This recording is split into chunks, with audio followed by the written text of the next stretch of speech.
안녕하세요. 이종필입니다. 오늘 강의할 내용은 특수상대성 이론입니다. 우리 전체에 강조하는 일반 상대성 이론인데요. 하지만 상대성 이론 전체를 이해하려면 우선 특수상대성 이론을 먼저 아는 게 중요하겠죠.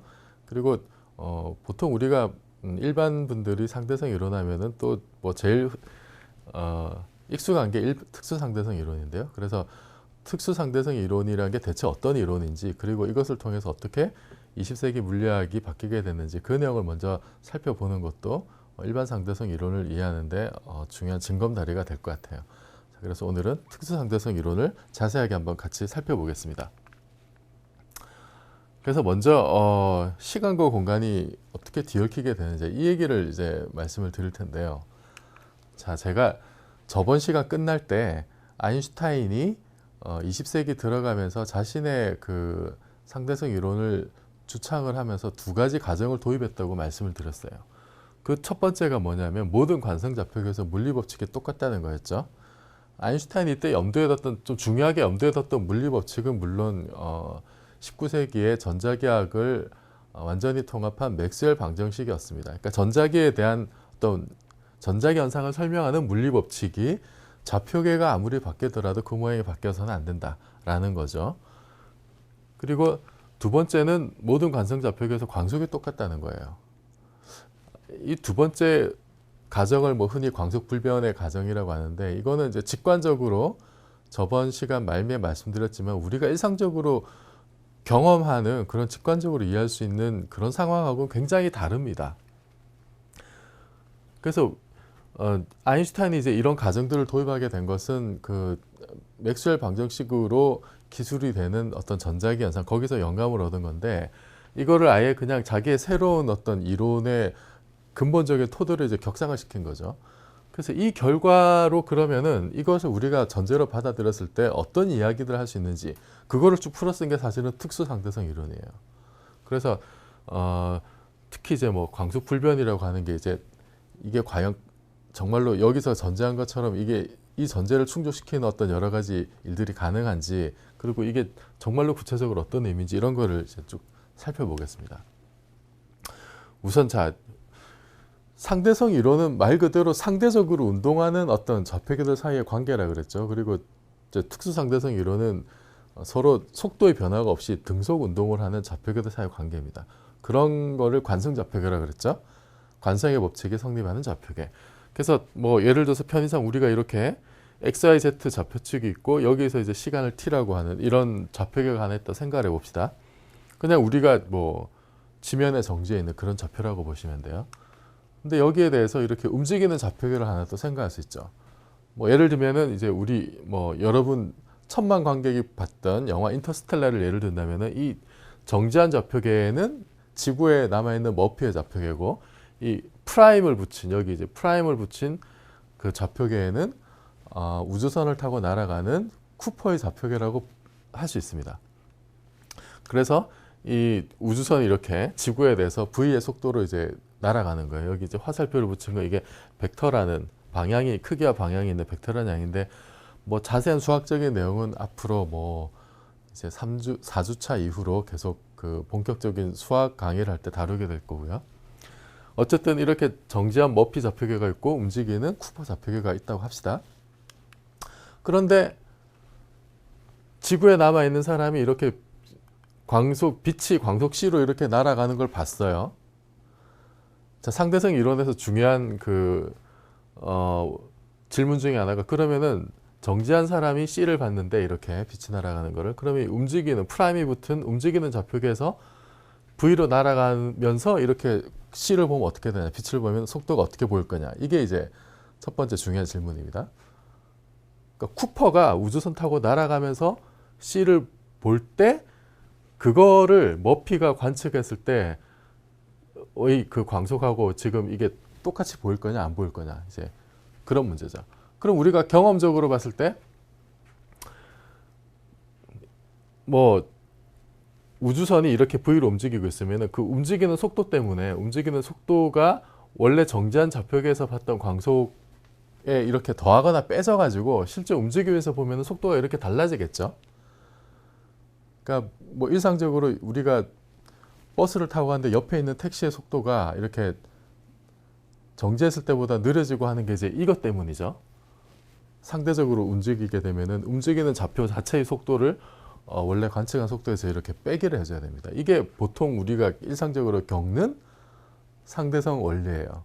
그리고 이게 이제 그 저번 시간에 말씀드렸던 상대성 이론의 원조라고 할 수 있는 갈릴레오식의 그런 상대성 이론입니다. 그런데 자, 이렇게 되면 여기 이제 C 프라임 여기 움직이는 좌표계에서 본 빛의 속도가 달라지죠. 이렇게 이건 광속 불변이 아닌 거예요. 아인슈타인이 뭐라 그랬냐면 아인슈타인의 두 번째 가정이 광속은 어느 좌표계에서나 불변이라 해서 이렇게 움직이면서 봐도 광속은 광속이라는 거예요. C 프라임은 그냥 똑같이 C입니다. 이게 광속 불변 가정이 의미하는 거예요. 자, 그러면 이걸 한번 생각해 봅시다. 자, 빛이 어떤 일정한 시간 델타 t 동안 이제 델타라고 하는 게 그리스 문자인데 델타 t는 뭐 비교적 짧은 어떤 물리량을 표현할 때 관습적으로 이렇게 델타라는 문자를 잘 써요. 델타 t라는 짧은 시간 동안에 광속 c로 빛이 날아갔다. 그러면 그 이동 거리는 속도에다가 시간을 곱하면 이동 거리가 나오죠. 그래서 c 곱하기 델타 t라는 그 간격만큼 움직였을 거예요. 그죠? 그래서 요거를 그 이제 정지한 좌표계, 프라임이 붙지 않은 정지한 좌표계에서 기술을 하면은 그 이동 거리가 c 곱하기 델타 t예요. 그런데 이거를 이제 그 공간의 XYZ 좌표로 표현하면은 그럼 원점에 대해서 이건 뭐 피타고라스 정리죠. X 방향으로 이동한 거리 델타 X, Y 방향으로 이동한 거리 델타 Y, Z 방향 이동 거리 델타 Z. 요걸 제곱해서 더하면은 이게 피타고라스 정리죠. 제곱해서 더한 것에 루트를 하면 이게 그 이동 거리입니다. 그래서 요거는 프라임이 붙지 않은 정지 좌표계에서 측정한 거리예요. 그런데 이거를 프라임이 붙은 움직이는 좌표계에서 한번 다시 기술을 해봅시다. 여기서는 지금 사실은 이게 C 프라임이 돼야 되죠. 여기서 관측한 광속 곱하기 여기서 관측한 어떤 델타 T 프라임 요걸 곱해야 되는데 지금 C 프라임하고 C는 항상 같아야 되니까 광속 불변 때문에. 그래서 여기는 그냥 똑같이 이제 C가 되는 거고요. 이거를 마찬가지로 여기 이제 그 공간 좌표로 써보면 이게 루트 델타 X 프라임 제곱, 델타 Y 프라임 제곱, 델타 Z 프라임 제곱 이렇게 되겠죠.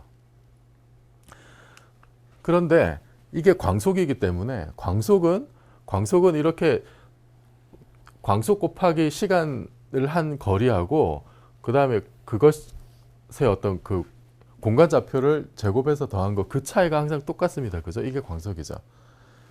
그러니까 빛이 이동한 거리를 이렇게 공간 좌표의 제곱의 합으로 표현할 수 있다는 거예요. 광속인 경우에. 근데 이거는 프라임이 붙지 않은 경우인데 프라임이 붙은 경우는 마찬가지죠. 프라임이 붙은 경우에도 이게 빛이 이동한 거리를 나타낸 거고 그것을 공간 좌표로 표현한 겁니다. 그래서 얘랑 같아야 돼요. 그래서 이것도 0이 돼야 됩니다. 0. 똑같이. 그러니까 이거 제곱 빼기 제곱을 한 거 C 제곱 델타 T 제곱에서 이제 뭐 델타 X 제곱 델타 Y 제곱 델타 이렇게 제곱해서 빼기를 했던 이 조합은 프라임이 붙은 좌표계나 프라임이 붙지 않는 좌표계나 똑같이 제로라는 값을 줘요. 그죠? 이제 요거를 이제 그 일반화를 이제 할 수가 있는데, 자 고전역학에서는 우리가 편의상 x 방향으로만 움직인다고 해봅시다. 이 프라임이 붙은 좌표가. 그래서 이 빨간 점의 운동을 지금 이제 기술하고 싶은 거예요. 프라임이 붙은 좌표와 안 붙은 좌표에 대해서. 그래서 프라임이 붙은 좌표계에서 지금 빨간 점의 위치를 재면 지금 이렇게 x 프라임이 되죠. x 프라임이 되는데 이 t라는 시간 동안에 이 프라임이 붙은 좌표계가 이동한 거리는 이 v 곱하기 속도 곱하기 t를 하면 되겠죠. 그래서 요만큼 이동을 더했어요.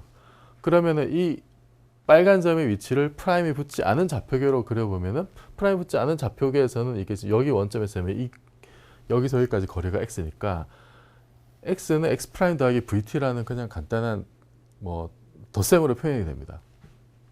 이게 지금 좌표 변환 관계식이죠. 프라임이 붙은 좌표와 프라임이 붙지 않은 좌표 사이 관계식은 이렇게 vt가 더해지는 형식으로 서로 연결이 되어 있어요. y하고 z 좌표는 아무런 상관이 없죠. 그래서 이거를 이제 갈릴레오 변환이라고 불러요.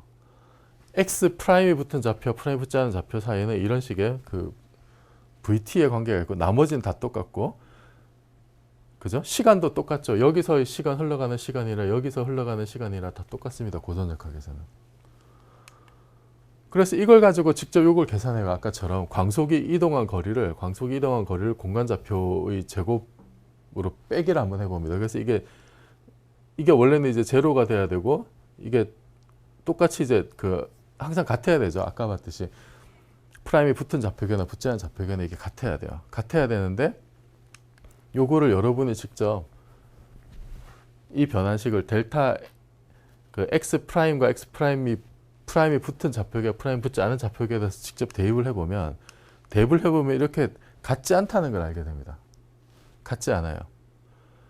그래서 지금 뭐 이런 항들이 있기 때문에 요게 항상 이렇게 일치하지 않습니다. 그래서 프라임이 붙은 좌표와 프라임이 붙지 않은 좌표계에 대해서 이 조합이 항상 똑같은 값으로 유지가 되지 않기 때문에 좀 고전역학으로 이렇게 광속 불변을 맞추면서 자연을 기술하는 데는 이제 한계가 되는 거예요. 그래서 이 문제를 해결하기 위해서는 시간하고 공간이 좀 복잡하게 얽혀야 가능합니다. 왜냐하면 광속이 같아야 되잖아요. 광속이. 어느 좌표계에서 보든지 광속이 같아야 되는데 광속 자체가 이게 속력을 나타내는 거니까 뭔가 공간하고 시간이 복잡하게 얽혀 있어야 되는 거예요. 고전역학에서는 그런 일이 벌어지지 않죠.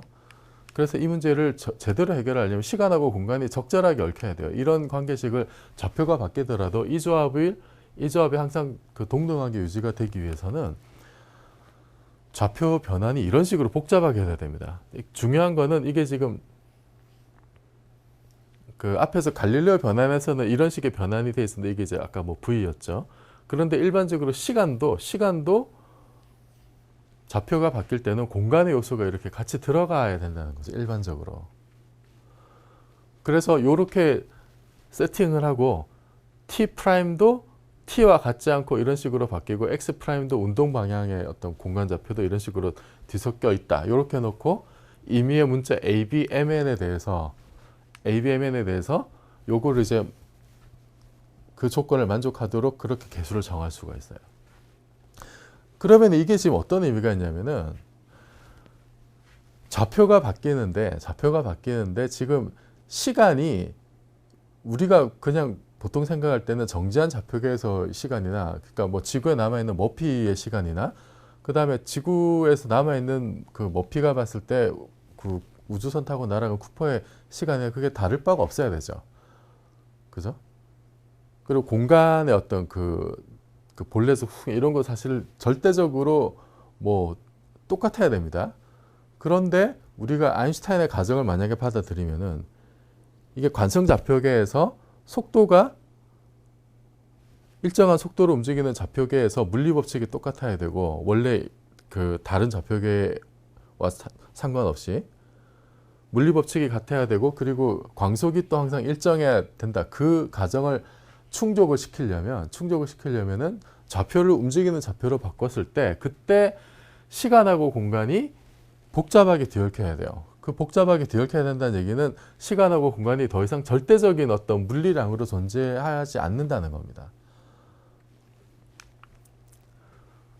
그래서 그 대신에 이제 광속이 오히려 자연의 가장 근본적인 상수가 돼야 된다는 거예요. 그 이전에 뉴턴 역학에서는 그냥 우리 우주의 시간하고 공간이 어떤 절대적인 양으로 이렇게 존재했었어요.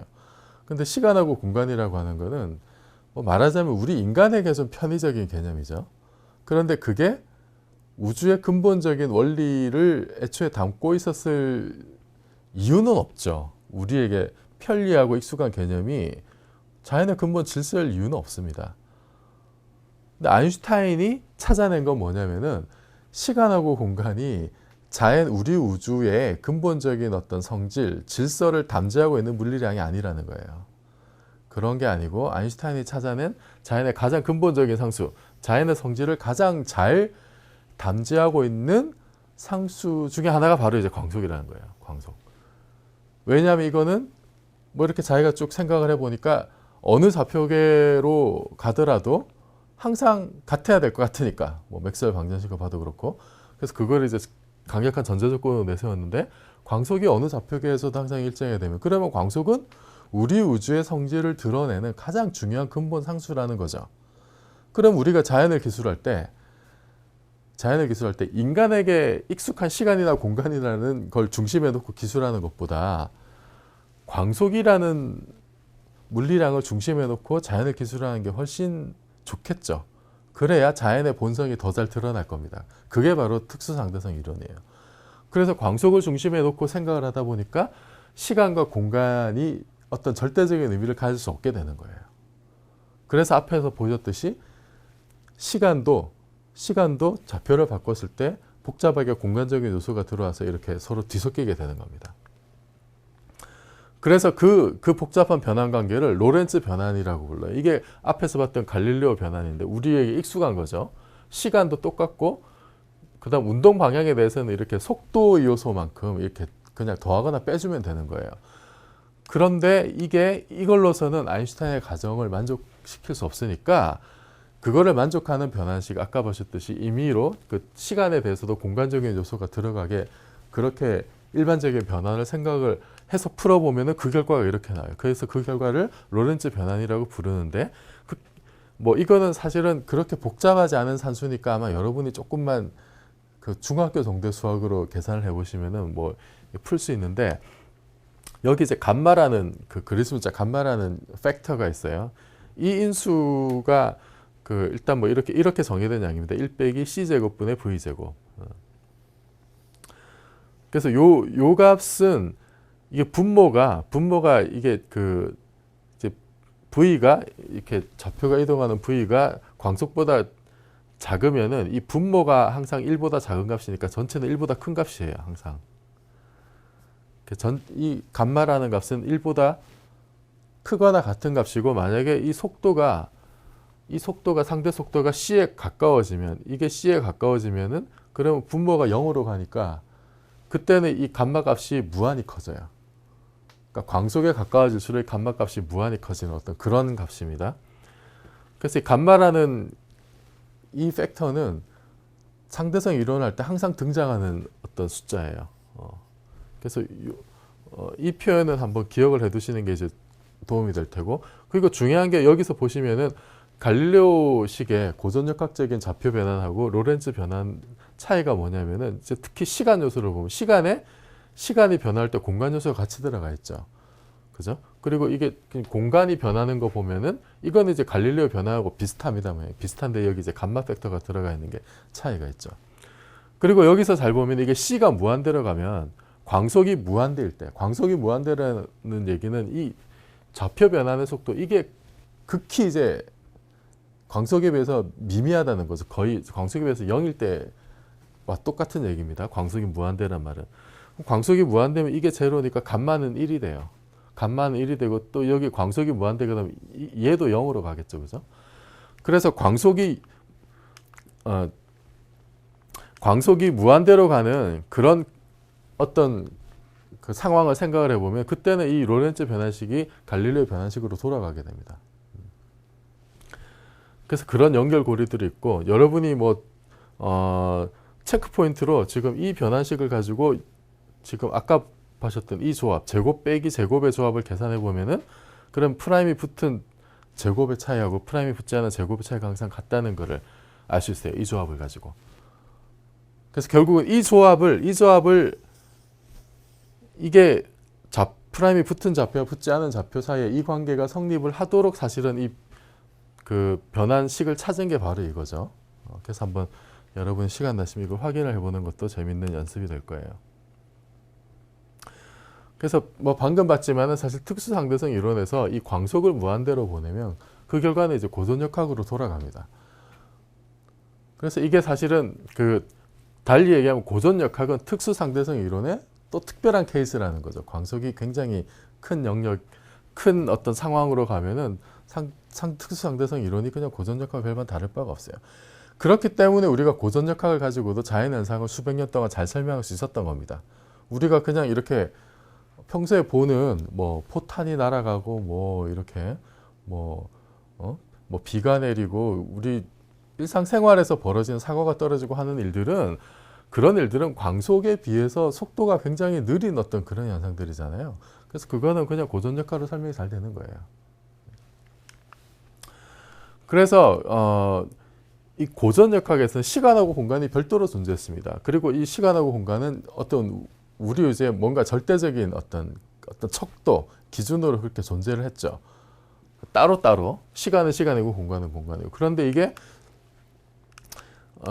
아인슈타인으로 넘어오면은 그러면 시간하고 공간이 따로 놀 수가 없어요. 앞에서 봤듯이 시간하고 공간이 복잡하게 일습니다.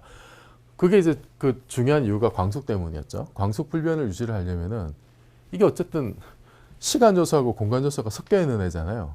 광속이라는 그 물리량 자체가 이게 일정하게 유지되려면 시간하고 공간이 따로따로 놀 수가 없어요. 요걸 어디서나 일정하게 유지하기 위해서 얘 둘이 복잡하게 서로 뒤얽혀야 됩니다. 그래서 시공간이 항상 붙어 다니면서 중요한 역할을 하게 되고 그 시공간이라는 새로운 어떤 좌표에서의 하나의 점, 이걸 이제 이벤트라고 그러는데 요걸 가지고 물리를 기술해야 된다는 거죠. 그래서 고전역학에서는 공간 좌표 XYZ의 시간이 따로 이렇게 있었는데 상대성 이론에서는 시간이 공간 요소하고 동등해집니다. 이렇게. 그래서 이제 4차원이 되는 거예요. 4차원. 시간이 공간 좌표의 새로운 어떤 영역으로 와서 시간까지 포함한 새로운 어떤 4개의 좌표를 가진 시공간으로 자연을 기술하는 게 자연스럽다는 거죠. 이게 이제 말하자면은 인식의 전환입니다. 인식의 전환. 그래서 이 변환된 좌표를 다시 한번 우리가 보면은 이게 그 로렌츠 변환식이라고 불렀는데요. 이거를 이제 그 기하학적으로 뭐 그려보면은 이게 이제 그 우리가 4차원을 한꺼번에 표현할 수는 없잖아요. 우리는 3차원에만 살고 있으니까. 그래서 공간 차원을 그냥 표현해서 X로만 표현하고 시간 차원을 이렇게 수직축으로 그 광속을 곱해서 이게 단위를 맞추려면 이거는 이제 거리 단위니까 그 시간에다가 속도를 곱하면 거리가 나오죠. 그래서 그 단위를 맞추기 위해서 보통 광속을 곱해서 이제 CT로 표현하는데 어쨌든 이게 시간축이 공간축이에요. 근데 이게 움직이는 좌표가 되면 이렇게 프라임이 붙은 움직이는 좌표계로 변환을 했을 때 그 좌표는 어떤 식으로 이제 이 변환식을 가지고 잘 보면은 어떻게 표현할 수 있냐면 이제 이런 식으로 안쪽으로 기울어진 형태로 표현할 수가 있어요. 프라임이 붙은 좌표계를 이렇게 파란색으로. 그래서 이게 이제 기울어진 정도는 여기 V분의 C 이제 이 식들을 풀어보면은 이런 관계가 나온다는 걸 알 수가 있는데, 그리고 여기 이제 45도로 올라가는 선, 45도로 올라가는 선은 이 CT하고 X가 같은 지점이에요. CT하고 X가 같은 지점. 이게 이제 뭐냐면은 이제 광속이 진행할 때는 이 조건을 항상 만족하죠. 빛이 날아가는 거리가 그 공간에서의 원점에서의 그 상대적인 거리하고 똑같다는 거죠, 이게. 그래서 광속으로 날아가는 빛은 항상 이렇게 45도 방향으로 올라가는 그런 직선으로 표현이 돼요. 그리고 움직이는 좌표는 이렇게 축이 이렇게 기울어지고. 그래서 이런 식으로 그 표현을 하면은 뭔가 그 움직이는 좌표를 표현할 때 좀 편리한 점이 있습니다. 그래서 시간과 공간이 이렇게 그 복잡하게 뒤얽히는 가장 근본적인 이유는 뭐냐면 광속하고 이 물리 법칙이 그렇게 좌표를 바꾸더라도 좌표계가 무관하게 불변으로 바뀌어야 되기 때문에 그런 거예요. 시간하고 공간이 불변이었던 게 아니라 옛날엔 그렇게 생각을 했죠. 그런데 상대성 이론에서 시간하고 공간이 그렇게 절대적이고 불변인 게 아니라 광속이 불변이고 물리 법칙이 변하지 않아야 된다는 거예요. 그 형태가. 맥스웰 방정식의 형태가 바뀌면 안 된다는 거예요. 그거를 유지하기 위해서 시간하고 공간이 서로 뒤얽히는 걸 허용을 하자는 겁니다. 그게 상대성 이론이에요. 그래서 뭐 예를 들면 이제 동시선 같은 문제가 있는데, 예를 들어서 이렇게 정지한 사람이 있고 뭐 차를 타고 가는 사람이 있어요. 근데 이 사람이 이때 갑자기 이 차가 이 가운데 왔을 때 이게 그 차량이 앞뒤에서 이렇게 뭔가 불빛이 번쩍했다고 합시다. 뭐 폭탄이 터지는 데 가지고. 그러면 이때 이제 정지한 사람이 이 앞에서 불꽃이 터지는 거하고 뒤에서 불꽃이 터지는 거를 동시에 봤다고 해봐요. 그럼 이 사건은 정지한 사람한테는 이게 지금 폭탄이 터진 게 똑같은 시각에 벌어진 동시적인 사건인데, 그런데 이게 지금 움직이는 차 안에 있는 사람이 봤을 때는 지금 터진 빛이 이쪽으로 가는데 차량이 지금 다시 반대쪽으로 움직이고 있죠. 그러니까 그 차 안에 타고 있는 사람은 이 앞에서 터진 빛을 먼저 보게 되고 그 뒤에서 터진 빛은 그러면은 이게 지금 차가 이쪽으로 가고 있으니까 이동 거리가 더 길어지잖아요. 그래서 뒤에서 터진 빛은 좀 이따가 관측을 하게 되겠죠. 그러니까 여기 정지한 사람한테는 동시에 일어난 일이 움직이는 사람한테는 전혀 동시에 일어난 일이 아닙니다. 그러니까 동시에 일어났다는 개념 자체가 정지한 사람하고 움직이는 사람한테 완전히 다르게 적용이 된다는 거죠.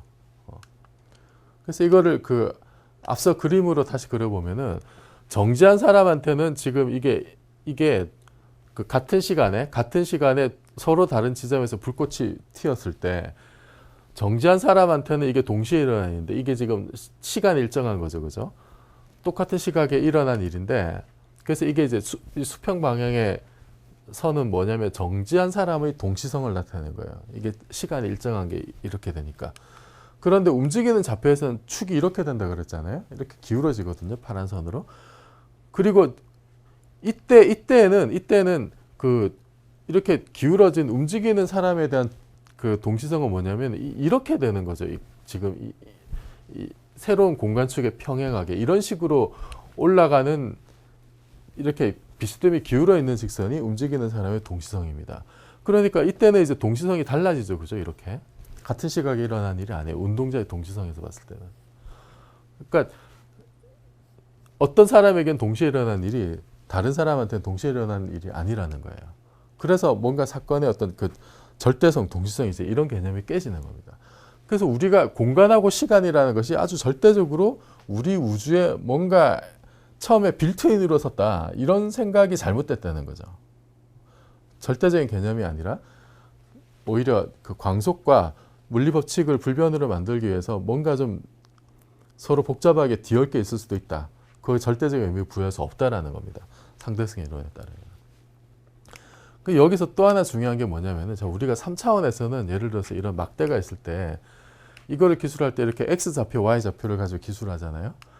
그런데 우리가 이거 좌표를 돌리게 되면은 그러면은 이 새로운 좌표가 생깁니다. 이렇게. 근데 새로운 좌표가 생기는데 이 새로운 좌표는 원래 좌표하고 다르죠. 원래 좌표하고 다르지만은 이 길이, 이 막대의 길이를 나타내는 막대의 길이 자체는 변화가 없어요. 이 상태로 재나, 그러니까 좌표를 이렇게 재나, 이렇게 돌려서 재나, 그죠? 그래서 이 막대의 길이가 처음에 프라임이 붙지 않은 좌표로 쓰면은 이렇게 피타고라스 정리해서 x 성분 제곱, y 성분 제곱이죠. 이거 좌표를 돌렸을 때 새로운 성분에 대해서도 x 제곱 더하기 y 제곱의 합은 항상 일정한 유지가 됩니다. 그죠? 그러니까 이 길이는 변화가 없잖아요. 이게 지금 의미하는 게.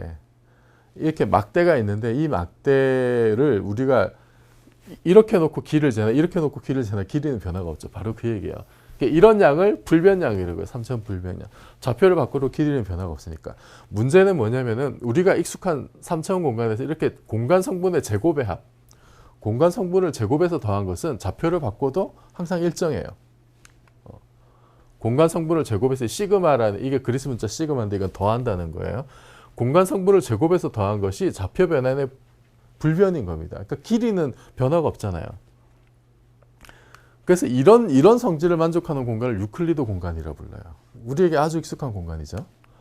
그런데 상대성 이론에서는 지금 이렇게 광속이 있고 이제 또 시간이 중요해지고 이게 복잡하게 얽혀야 된다 그랬으니까 이때는 앞에서 봤듯이 이렇게 시간 성분의 제곱 뭐 이렇게 C가 광속이 있습니다만 어쨌든 이건 시간 성분이죠. 시간 성분의 제곱이 공간 성분 제곱의 합하고 같아요. 이게 이제 그 빛의 경우에 이게 항상 이렇게 같아야 되죠.